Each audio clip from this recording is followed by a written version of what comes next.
하나님은 여러분을 사랑하십니다. 오늘도 여러분을 축복하시기 원하십니다. 아멘.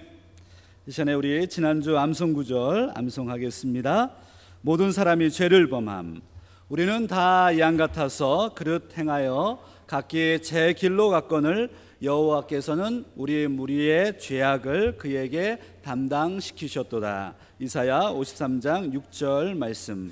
이번 주 암송 구절입니다. 죄의 형벌, 죄의 삭은 사망이요 하나님의 은사는 그리스도 예수 우리 주 안에 있는 영생이니라. 로마서 6장 23절 말씀.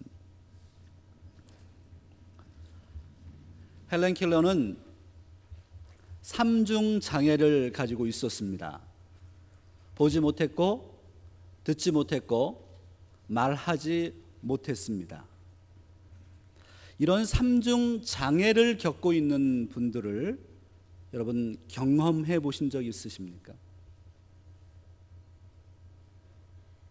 이런 생각을 해본 적 있으십니까? 이런 삼중 장애와 같은 정말 극한을 달리는 이런 장애를 겪고 있는 사람들이 많은 사람들에게 희망을 줄 수 있을까? 헬렌 켈러는 삼중 장애를 겪고 있었지만 전 세계의 장애인들에게 희망을 준 그런 유명한 분이죠. 헬렌 켈러는 장애인들의 희망뿐만 아니라 그의 인생 가운데 여성과 노동자를 위해서도 많은 일을 했습니다. 듣지도 못하고 보지도 못하고 말하지도 못하는데 전 세계 사람들에게 영향을 미쳤습니다. 그는 또한 풍부한 감수성을 가지고 있었기 때문에 그 감성을 가지고 많은 문학 작품을 기록한 작가이기도 합니다. 헬렌 켈러가 겪었던 삼중 장애는 우리가 상상할 수 없는 고통일 것입니다. 그러나 그를 통해서 많은 장애인들이 희망을 얻었다라는 사실을 우리가 기억할 필요가 있습니다. 한국 최초로 미국으로 유학을 와서 맹인으로 박사 학위를 받은 분이 강영우 박사라고 하는 분이십니다.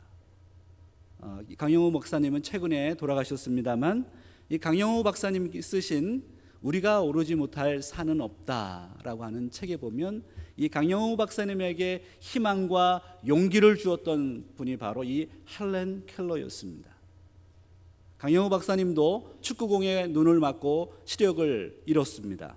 그 이후에 절망하고 삶의 깊은 고뇌 속에 살다가 과연 나 같은 사람이 무엇을 할 수 있을까 하다가 헬렌 켈러의 전기를 읽게 되었고, 이 헬렌 켈러가 대학을 갔다면 나도 대학을 갈 수 있지 않을까라고 생각했습니다. 당시에 한국에서는 장애인이 대학을 갈 수 없었습니다.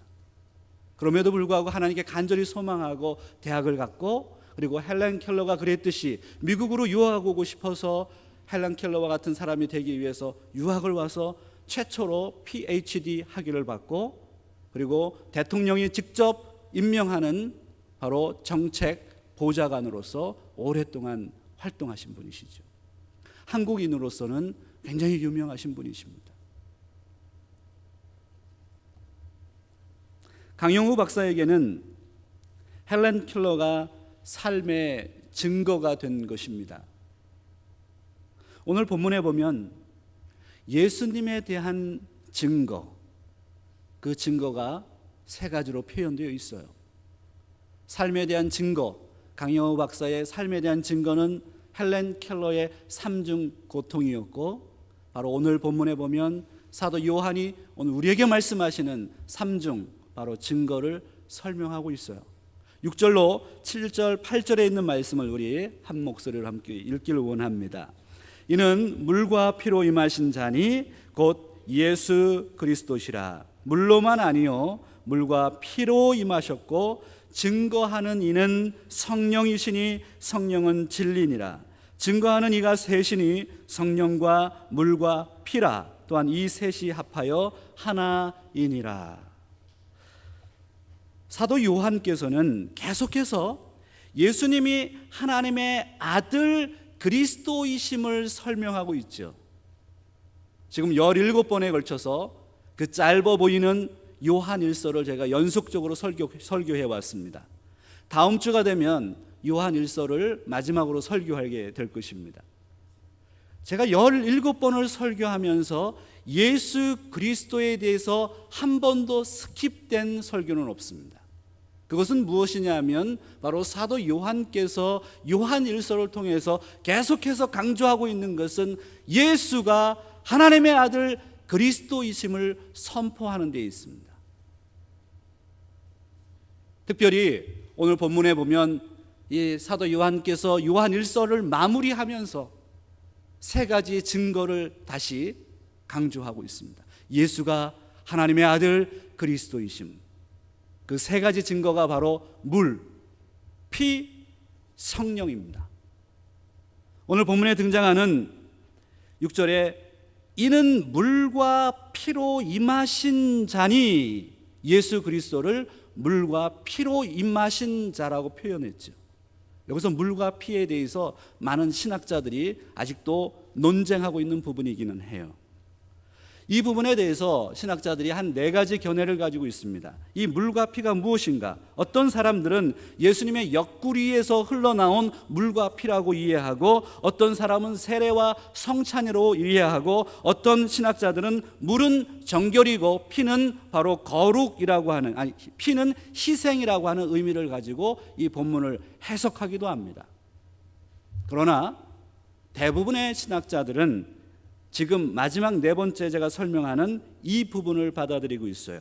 예수 그리스도께서 받으신 공적인 바로 물세례, 그리고 예수 그리스도가 십자가에서 돌아가셔서 그곳에서 흘리신 구속의 피 흘림, 예수님의 물세례와 구속의 피 흘림을 물과 피로 이해하고 있습니다. 건전한 해석이죠. 예수님이 어떤 분이십니까?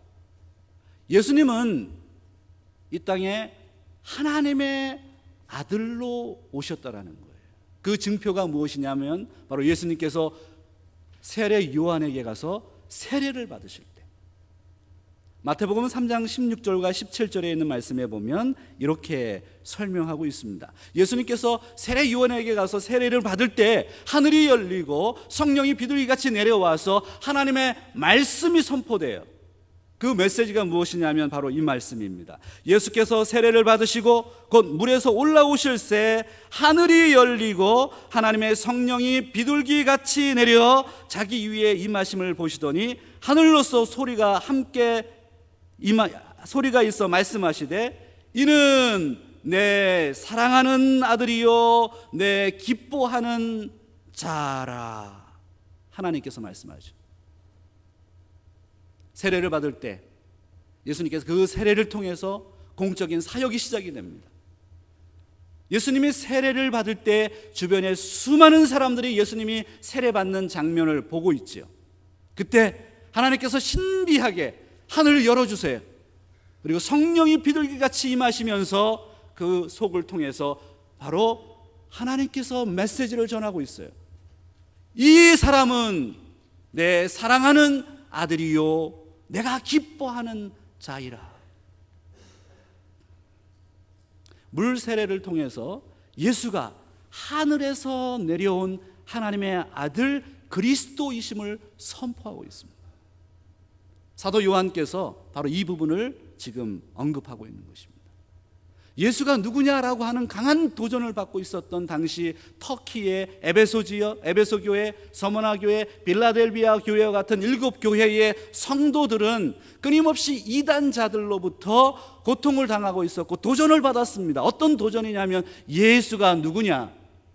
예수가 하나님의 아들 메시아 그리스도가 아니라고 하는 도전을 받고 있었던 것이죠. 그때 사도 요한께서 바로 이 물의 증표를 증거로 대시는 것입니다. 예수가 하나님의 아들 그리스도다, 라고 하는 것을 물 세례의 증거를 가지고 들어왔죠. 오늘 본문에 있는 6절에 있는 말씀 후반부를 보시면 이렇게 기록하고 있어요. 한번 보세요.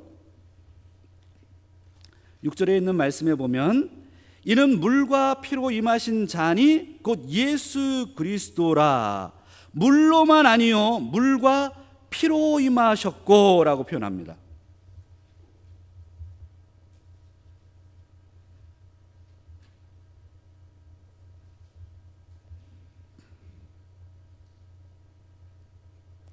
여기서 피라고 하는 의미가 무엇을 의미합니까?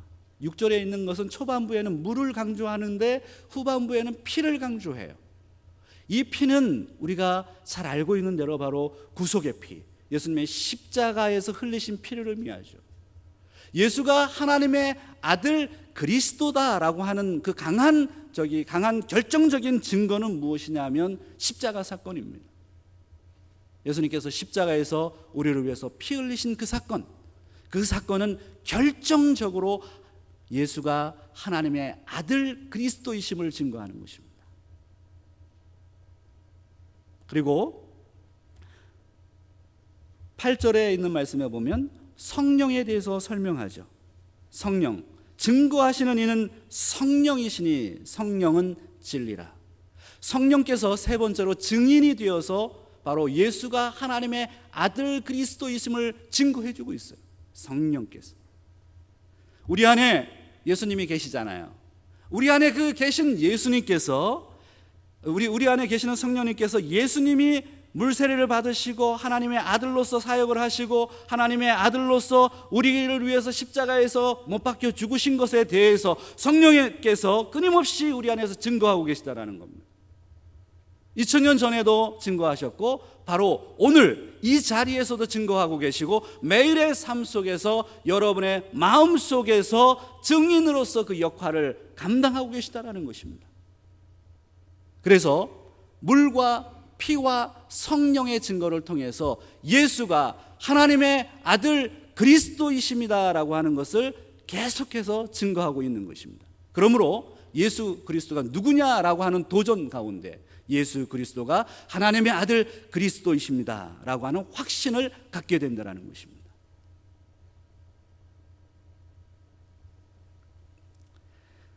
이번에 멕시코 단기 선교를 다녀오면서 저희들이 핵심적으로 사역했던 것이 VBS, Vacation Bible Study라고 하는 여름 성경학교입니다.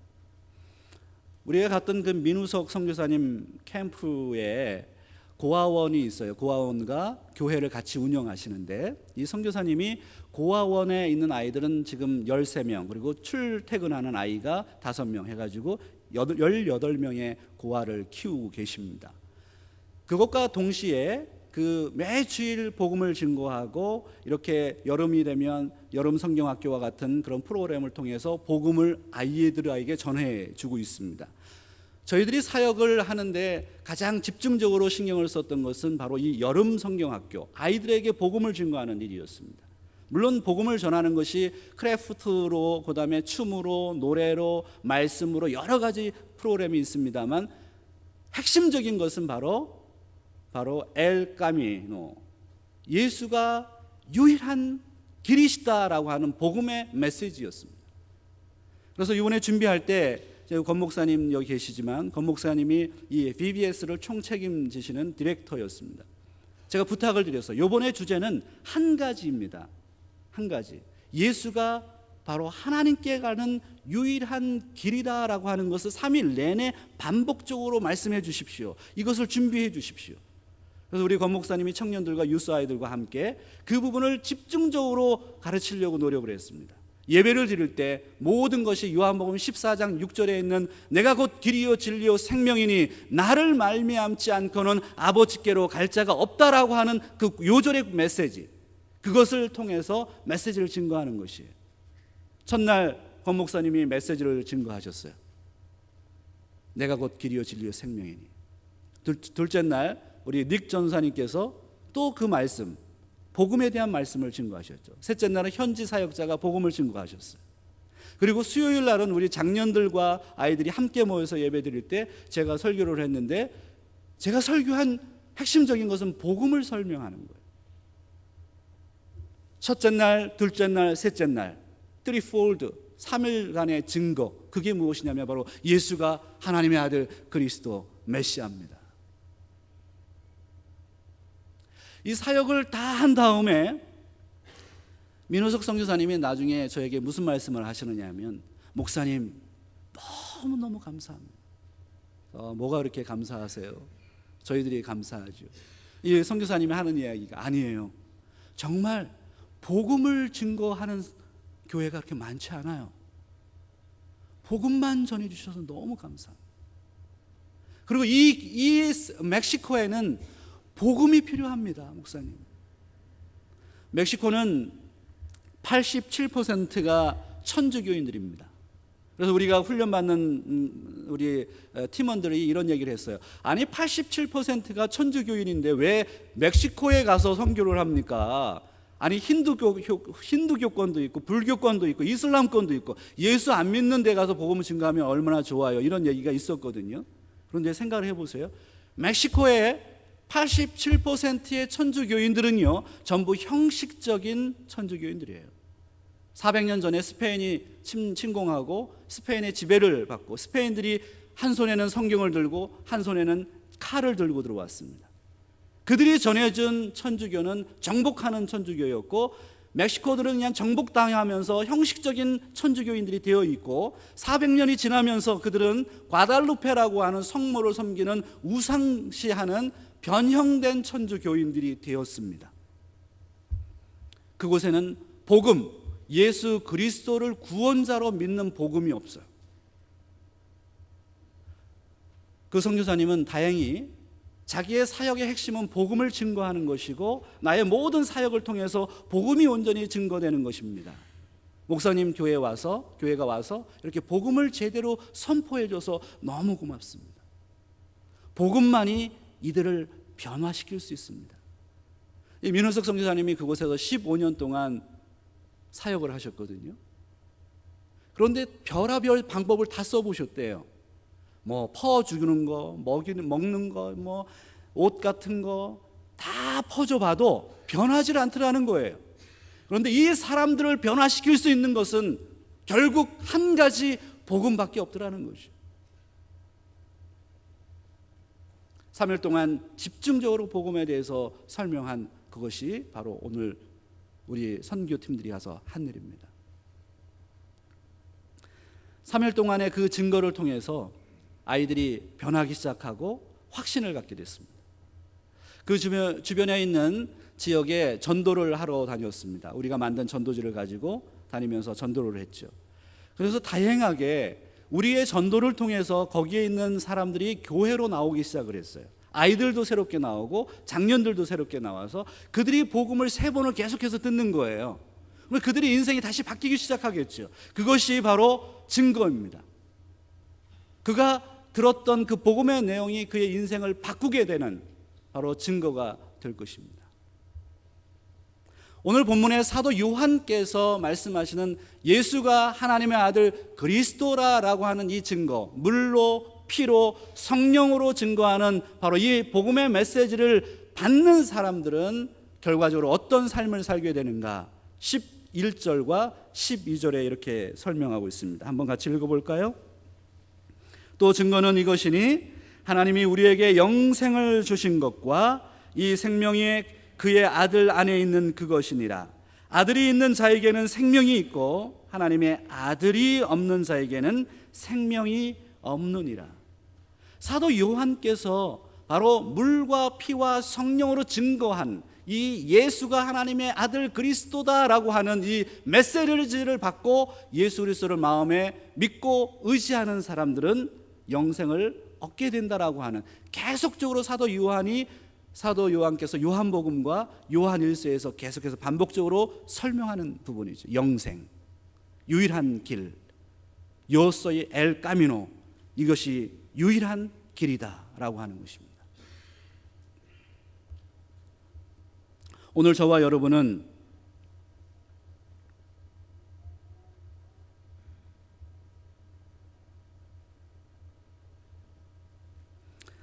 예수 그리스도를 하나님의 아들로 믿고 영생을 소유한 사람들입니다.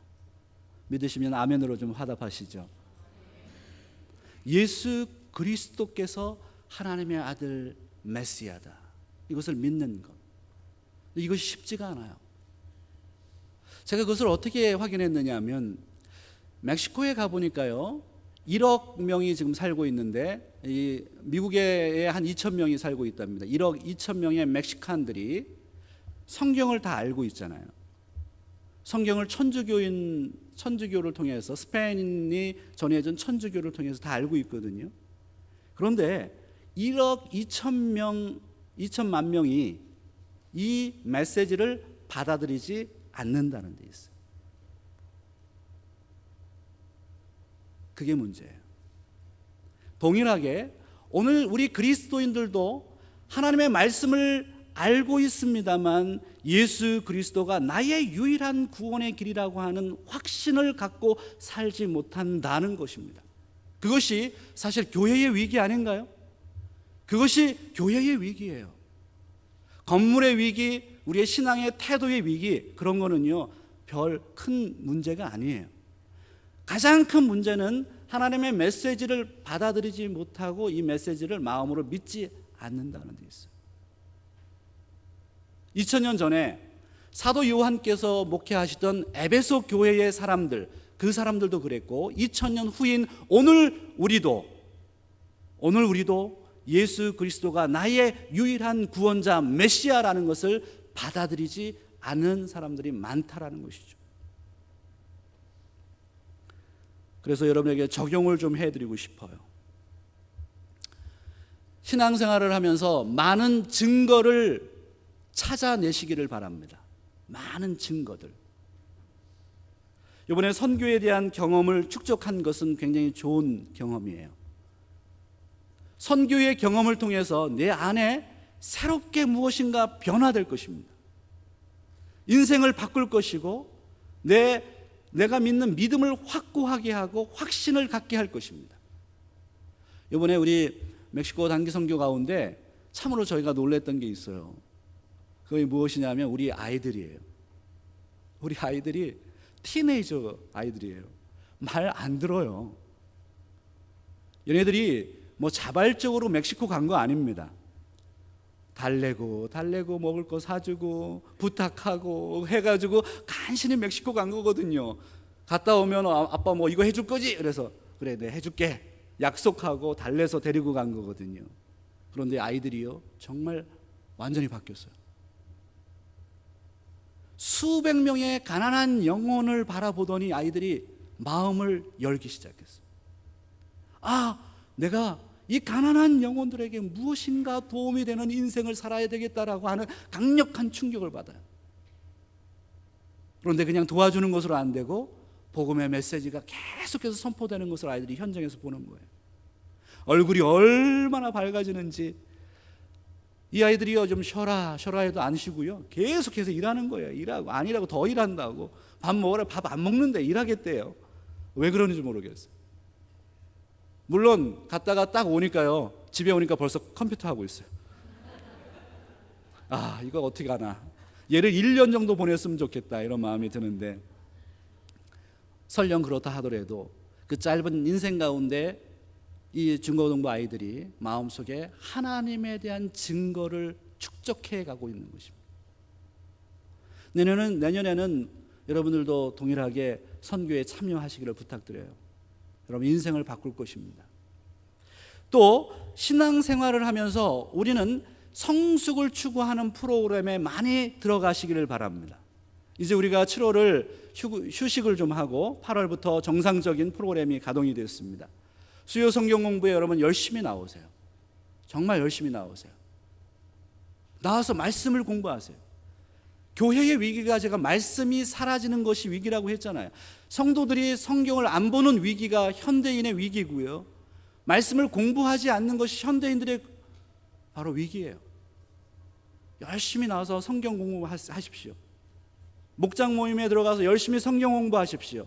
가을에 시작되는 성경 공부 프로그램에 열심히 들어가서 말씀으로 훈련 받으십시오. 그런 것들이 축적돼야지 물과 피와 성령과 같이 증거가 생기는 겁니다. 그리고 여러분은 사회생활을 하시죠? 사회생활하면서 승리하는 경험을 축적하셔야 됩니다. 그리스도인으로서 승리하는 것, 세상에서 세상의 가치관으로 살아가는 그 사람들 틈 속에서 여러분 정말 말씀으로, 복음적인 말씀의 삶을 사시기 바랍니다. 탈세하는 사람들 회사에서 여러분 정직하시기 바랍니다. 술과 노름으로 그리고 도박으로 세상 사람들이 그렇게 놀지만 여러분들 그 속에서 그렇게 놀지 않기로 작정해 보십시오. 그런 세상에서의 삶의 승리를 축적할수록 내 마음속에 확신이 들게 될 것입니다. 하나님, 믿음, 그리고 구원, 영생, 예수가 하나님의 아들 그리스도라고 하는 확신, 그것이 여러분이 증거가 모아질 때 더 강력하게 폭발적으로 일어나게 될 것입니다. 헬렌 켈러의 작품 중에 20세기 최고의 에세이라고 불리는 3일만 볼 수 있다면 이라고 하는 작품이 있습니다. 이 작품은 헬렌 켈러가 만약 가정을 해보는 거예요. 내가 3일만 볼 수 있다면, 그러면서 이것에 대해서 가정하고 이 문학 작품을 써가는 것입니다. 첫날에는 나를 가르쳐준 설리반 선생님을 찾아가 그분의 얼굴을 보겠습니다. 그리고 산으로 가서 아름다운 꽃과 풀과 빛나는 노을을 보고 싶습니다. 둘째 날엔 새벽에 일찍 일어나 먼동이 터오는 모습을 보고 싶습니다. 셋째 날엔 아침 일찍 큰 길로 나가 부지런히 출근하는 사람들의 활기찬 표정을 보고 싶습니다. 헬렌 켈러에게는 이 3일이 얼마나 소중했을까요? 한 번도 세상을 향해서 빛을 보지 못하고 사랑하는 사람의 말을 들어보지 못한 그 헬렌 켈러에게 3일이라고 하는 것이 얼마나 소중할까요?